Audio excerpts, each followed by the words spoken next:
Hello and welcome to Paradigm Playbook, a podcast for entrepreneurs in the business of sports. Your hosts, Dave Kozak and Steve Cook, are business owners, successful entrepreneurs, sports enthusiasts, avid readers, and longtime friends. For years, they've read every business book on the market and built successful companies with what they've learned. This podcast will give you the critical takeaways in just 15 minutes a week.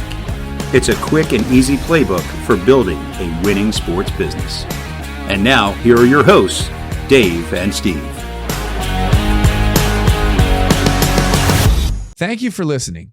Visit ParadigmPlaybook.com to discover how we can support you and your business. Hey, everybody. Welcome back to Paradigm Playbooks podcast. I'm your host, Dave Kozak, alongside my co-host, Mr. Steve Cook. Morning, Dave.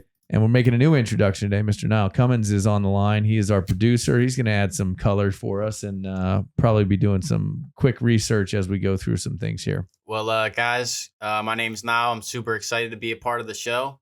I'm looking forward to, helping people learn and grow. So excellent, Niall. Well, now you can mute yourself. I'm kidding. Hopefully Niall brings us up. You're in charge of our direction. I did look at the board. All right. So today we're talking about something that I think is important for everybody. And we're going to call it the entrepreneurial calendar. As an entrepreneur that is pulled in, 8,000 directions, how do you kind of pick and choose what you should do? And I have to say, I think one of the most important things for an entrepreneur and their scheduling is the ability to say no. And I think that's a hard thing for a lot of people to learn. Yeah, and I think that the easiest way to say no is to start with a full calendar.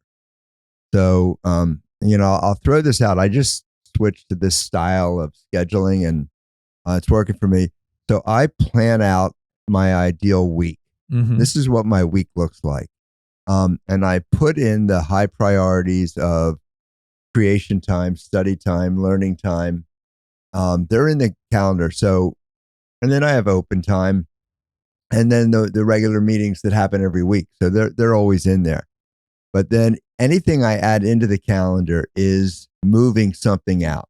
So now you're making a choice, not a yes, no. Mm-hmm. Because when people call you, and it happens in an office. I'm lucky I work in an office by myself most of the time.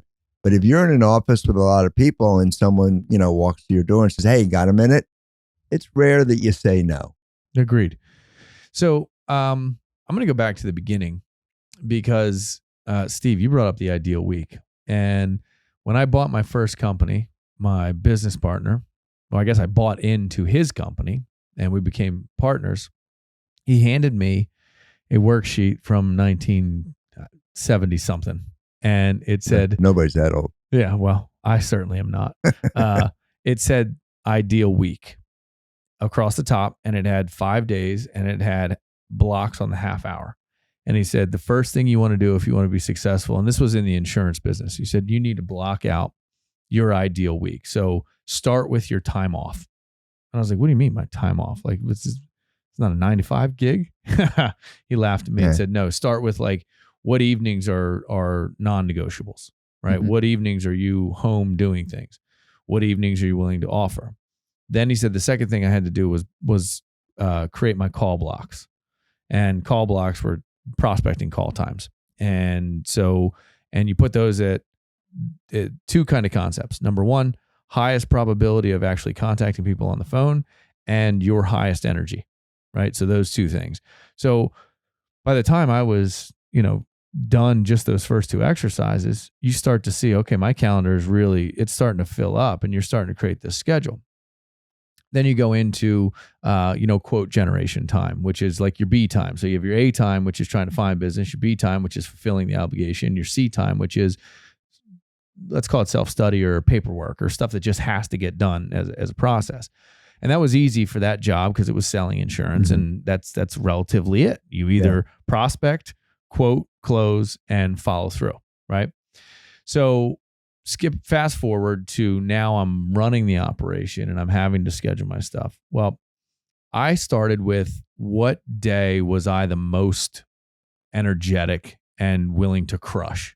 And when I say crush, it's when I'm going to get things done. And so Tuesday became my day of just absolute, like, if I'm going to have a power meeting, it's going to be Tuesday. If I'm going to sell something big, it's going to be a Tuesday. And I started to work around this Tuesday concept. Why? Because I'll tell you, I had a networking meeting at 7:30 every Tuesday. And I said, well, if I'm going to get up early at 5:30 and I'm going to go to work at 5, I'm going to make that day a day of just absolutely getting it done. Fast forward 10 years later, I still crush on Tuesdays. I have Millionaire Mondays, which means I only meet with people that have 7-figure incomes on Mondays. And I build the rest of my week around Mondays and Tuesdays. And so I think one of the keys is recognizing who you are, having some real introspective understanding of when you're at your best, and using your A time for the A work, right? You can't, like, I know people that like to schedule Friday afternoon meetings. Like, you're going to schedule me on a Friday afternoon meeting, you're going to get half dazed and confused, half exhausted, and half on a golf course. But that shows how interested they are in you. Yeah, fair enough. But again, so and I don't think that my way is the right way. I don't think my way is the wrong way. I think it's what works for me. And one of the things that entrepreneurs will really struggle with is consistency and schedule, because you are pulled to a lot of things. And so you're not always going to be able to do the same thing the same way every time. But I think having like Tuesday now is my high powered meeting days. So I start at 7:30 and my last meeting concludes at 2:00 and I run straight through. But I come in prepared for that and I'm ready to do that. And then I know that at the end of that day, my brain's going to be tapped and I'm out, and I leave the office at 2:00. So, I think it's great having specific days, and, I'm the same. I work late on Wednesdays. So, Thursday morning is a struggle day for me. It's a struggle with my workouts. Just because I'm more tired. I've been on my feet more. I go till 9:00 on Wednesday night. So 6 a.m. Thursday is not my best time. No, but I also, you mentioned that you come in on Tuesday prepared. So I question everybody's dedication to blocking in the preparation time. Yeah. And sometimes, and entrepreneurs do this a lot. You go from meeting to meeting, from activity to activity, and you don't block in either the preparation time or the growth time. Yep. Why are you going to be better, next year, next decade, if you're not blocking in time to grow? So, and whether it's you have a reading night or, a no TV night or, whatever it is, I think if you start blocking in all those things, I think the idea of an ideal week, seems like it's a good idea. Yeah, and it certainly works. And I'll tell you, I used to try and start the week off with Mondays, and Monday being a 10 a.m. meeting, like sales meeting. And what I found was the meeting became unproductive. People were either not in the right frame of mind. They weren't prepared for the meeting. They didn't have whether it was their numbers or the things they needed to discuss with the team. It became a lack of preparation. And for whatever reason, rather than forcing the preparation, I said, all right, well, we'll move it a day. And Tuesday now is very productive because everybody has Monday to get done all the messages and stuff that have been left for them, all the emails that are sitting in the inbox from, Friday through the weekend. And they can get stuff out of the way, and then they can wind down the day, which I think is another thing that is very important to add here. At the end of every day, if you're not taking 30 minutes to wind down the day to, we had this file system we used to use. It was a 30-day file system. And so, you would kind of put paperwork and stuff in this 30 days. And on the day, you pull it out first thing in the morning, or you would set it the day before so you're prepared for the next day. And if you didn't get to something because it wasn't a priority that day for you, or something came in, you'd move it to the next day. And so we would try and have that file built in the last half hour of the day before to make sure what the priorities are for the next day. So I think and there's many tools. There's all kinds of different ways that people do that stuff. Some people use sticky notes on their computer. If you're not familiar with stickies, just type in stickies in your Windows computer, and it's like Post-it notes that stay on your computer screen. But the preparation time and the wind down time are critically important to having productivity moving forward. So I think two things that are real important to me. One is if you're an entrepreneur, you run your own business, just heads up, there's 7 days in a week. Sometimes you miss that. People go from, we talk about the entrepreneurial roller coaster. Yeah. So you go from being an employee to being an entrepreneur. You start your own business and you're still thinking that the work week is 5 days. It's Monday to Friday. But most entrepreneurs can't abide by, a 5-day week. So I'm not telling you that you need to work, 24/7 all the time. But when you do your planning, that has to go in there. One of the reasons you can't have your staff meeting on Monday mornings is because nobody works on Sundays. So I chose to use that time for content creation. So when I was running a sales team in a corporate world, I would write my weekly bulletin, or I called it the buzz, but I wrote that on Sunday morning and it was released. And it was the first thing that my team saw every Monday morning. It got there before they got there.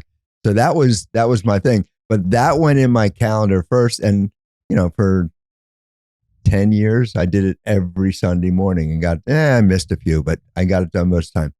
The second thing in scheduling that I don't think enough people do is put together an annual calendar. So I have an annual calendar now as we're doing more consulting, speaking, all those things. Once I book a gig, a meeting, something I'm going to, a convention, that goes on the annual calendar. And it sits there in front of me and I look at it all the time. As soon as I book something, it goes on there. But I look at it and say, okay, if I've got 2 meetings that taking me away from home already scheduled for August, if someone calls and says, are you available in August? No, I'm not. It's like, I don't want to travel 3 weeks. So that just doesn't make it on there. But if you're not looking to that, you start saying yes to everything. Yes, I can do that. Then all of a sudden you get there and you're hating yourself because you committed to doing 3 things that maybe was a little bit too much for you. So I think having those calendars, and it doesn't matter whether it's electronic or in your phone, I don't care where it is, but having it there gives you a check on everything.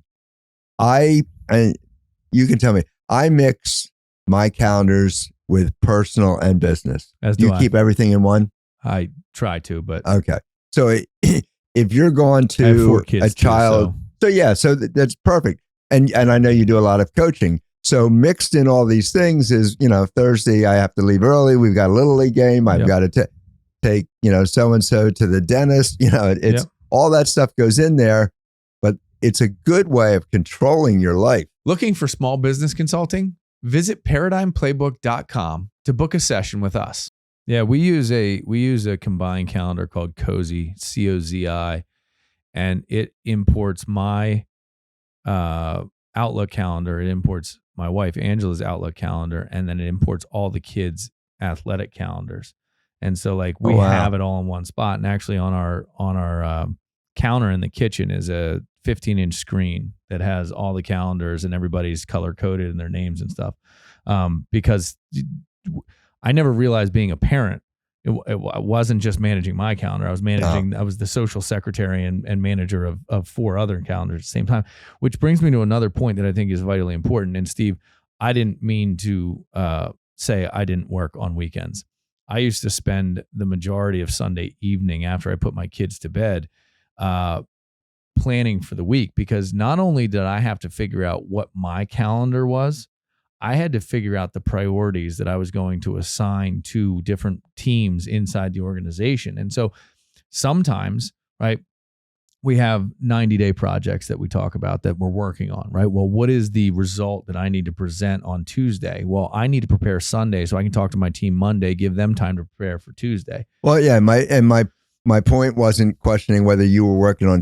I'm saying you as the entrepreneur, as the owner, are obviously working on weekends. You can't control that, but you have to accept that your employees have a job and they're not required to work. Agreed. So, but you're right. You want to call that meeting when they're at their best and they're prepared.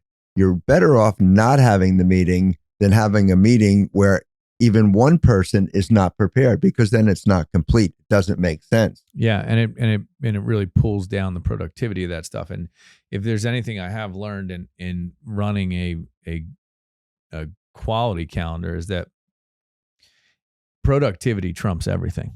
Mhm. And so when you go into a meeting and everybody's prepared and everybody's ready to talk about the same subject, you can get a ton done. But when you have a loose agenda or just a meeting to have a meeting, it can be like the energy vampire. It can just suck the wind out of everything. So again, I would rather cancel a meeting than host it just to host it. Another point on scheduling, and this is just kind of a weird thing with me. I like off times. I like scheduling a meeting for 7:35 or 4:38 or things like that. One is it makes people think, and just to get them to think, I think is good. But plus, if you can shorten the meetings, we have a tendency, because all calendars are produced, with 30, 60-minute slots. But, I'm going to suggest right now, if you take every hour-long meeting that you have, cut it to 45 minutes and see if you can make it. You may go over, but if you can buy yourself 15 minutes out of every hour, you've got a lot more productivity time.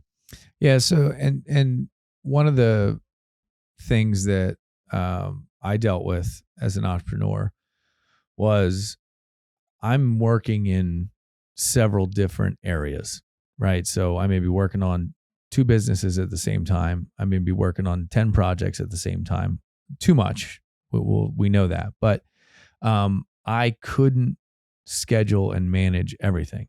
So one of the first things that I did was hire someone to manage that, meaning whether it's coordinating documents that I've promised someone, whether it's booking a meeting that I need done, it's having that person who their job is to make sure my calendar is tight and right, so that I don't get kind of distracted by trying to fit things in. Because what I'll do is you just put a 15-minute phone call in there. I'll do that right before this meeting, right after that meeting. And then all of a sudden, I'm at my desk and I'm very unproductive and the meetings don't go anywhere because, I'm booked out every 15 minutes.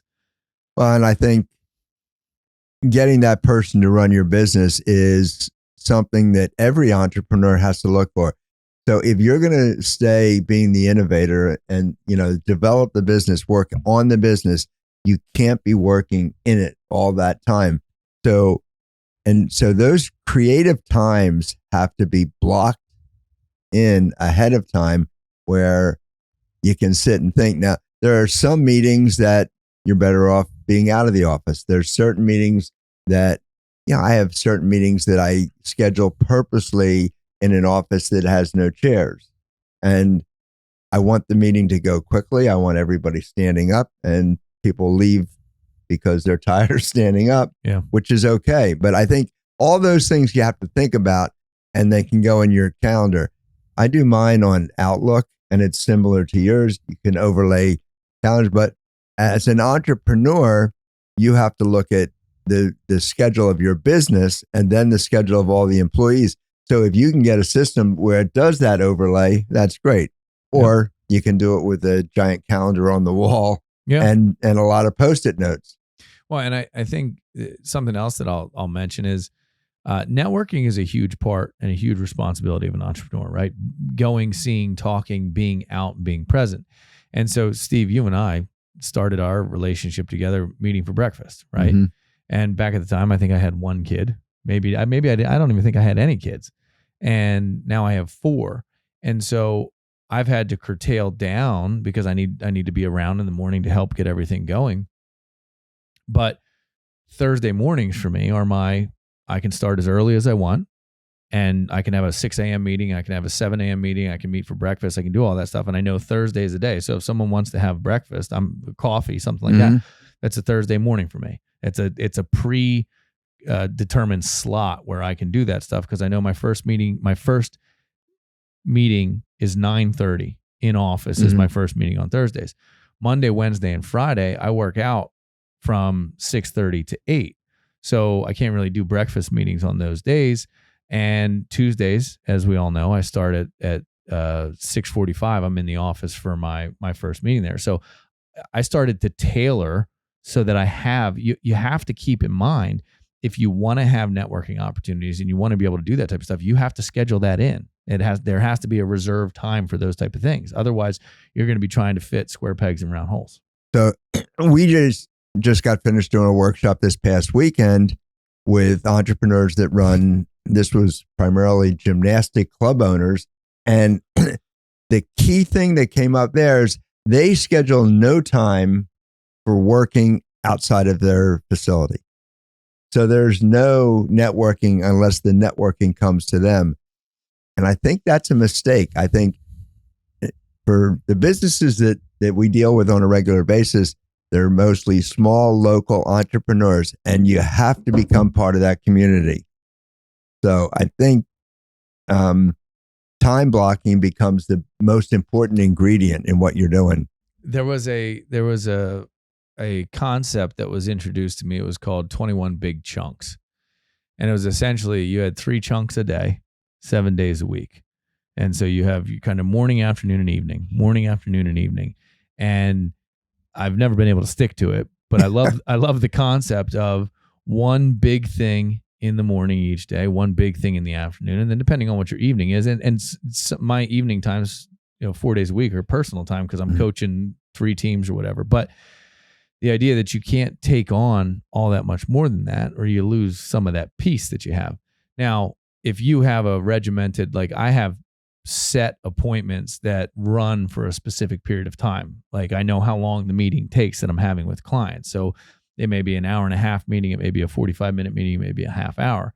And so I do try and limit the amount of back-to-back meetings. But there's also times, and just to be clear, as entrepreneurs, where I have had meetings straight from 7 a.m. till 9 p.m., right? That happens. I try and limit those days in a week. I try and limit those days in a month. But you have to, if you're going to grind, you have to be able to put the time in to do that. So it's not a science, but it's a, I think we can probably expand this into another podcast, but you mentioned at the beginning, it's really about time management. And there's been a development of time management. That would be a good podcast, Niles, if we did time management and the evolution of time management as it's developed. The most recent one I've heard is there's a book out called Procrastinate on Purpose. Mm-hmm. Rory Vaden, I think, is Procrastinate on Purpose. His theory is you have something to do, you either do it right then, you automate it, delegate it, or procrastinate. Rory Vaden. There's my guy. Does a great TED Talk, by the way. That may be it right there. But his idea is if you procrastinate, it'll either become more important and you'll do it, somebody else will do it, or it doesn't really need to be done. Yeah. So procrastinate on purpose, and there's all people say, death by procrastination and all that. And that's only if you're procrastinating your priority things. So, well, I think there's another concept in that, which was the principle that the time that the task given will take the time allotted, right? Mm-hmm. So if you give yourself a week to get something done, you're probably not going to be working on it day 1. You're probably going to be working on it day 5 and 6 for the preparation of that 7th day, if it's that week. And so that idea of procrastinating on purpose, I love the concept because if it is important, it will continue to rank up in priority. And once it becomes a top priority, you will achieve it. But if you procrastinate on something that is just not that big of a priority to you, someone else, it's going to be a big priority for them and they're going to step up and do it. Or you're eventually going to learn that it's not something that needs your time today, right? You put a pin in it and come back to it later, or you've, by virtue of not having the bandwidth to do it, you have shelved it, right? I think the whole topic of time management takes a much longer conversation. But one of the things Rory talked about in that book was doing things today that give you more time tomorrow. So it's multiplying your time. So the example that I remember him giving is that I never have time to automate bill paying. So I write checks every month and it takes time. Whereas if I spent a half a day automating bill paying, it would create time for me for the rest of my life. It's things like that you have to get into your calendar. Yeah. And God, that hits so close to home because I could just tell a quick story. I have a car payment and the bank that I use didn't have a good automated car pay thing. And so to set up the bill pay in the old system, I would have had to get a paper copy of the receipt, put the account number, the bank would then verify it, and then they'd push out. And I was like, I'm not going through that half hour. I'll just write the check, or I'll just kind of go in once and click transfer, right? Well, yesterday, Steve. Really? Yesterday, I went in and whole new banking system, and I said, make payment. And it said, when do you want to make the payment? And I said, tomorrow. And it said, do you want to do this monthly? And I said, well, yes, I do. And I clicked the button, and now I never have to worry about it. It's an amazing thing. So again, that's 3 years that I went in once a month and did all the transfers instead of. And that's a great thing about technology. There's so many things that are happening right now. I mean, it's voice texting. It's all those things that we do all the time. Oh, that's another one that I will make mention of that has absolutely revolutionized my relationship with my support network. If I have a meeting, I take a lot of notes. I use the Remarkable pad, right? And I immediately hit email and I email my notes to my team at completion of a client meeting. And Remarkable is a great device. If you've never looked at it, it's like writing on as many pads like writing as you on want, paper, but it's saved and it's electronic and you can send it. And then the other one that I use is every phone in this day and age has a voice recorder. Mm-hmm. And so I'll record a voice memo rather than send the email, record the voice memo and shoot it out to them. And it kind of gives the instruction of what I do. And when I started doing that was I went to an orthopedic surgeon with my wife who was having shoulder surgery, and he's taking notes on the operation he's going to do. And he basically sends it out. And so he's got all his notes. I can speak very well and very quickly. Sitting down to write a well-worded email that makes sense to everybody takes considerably more time for me. So send the note.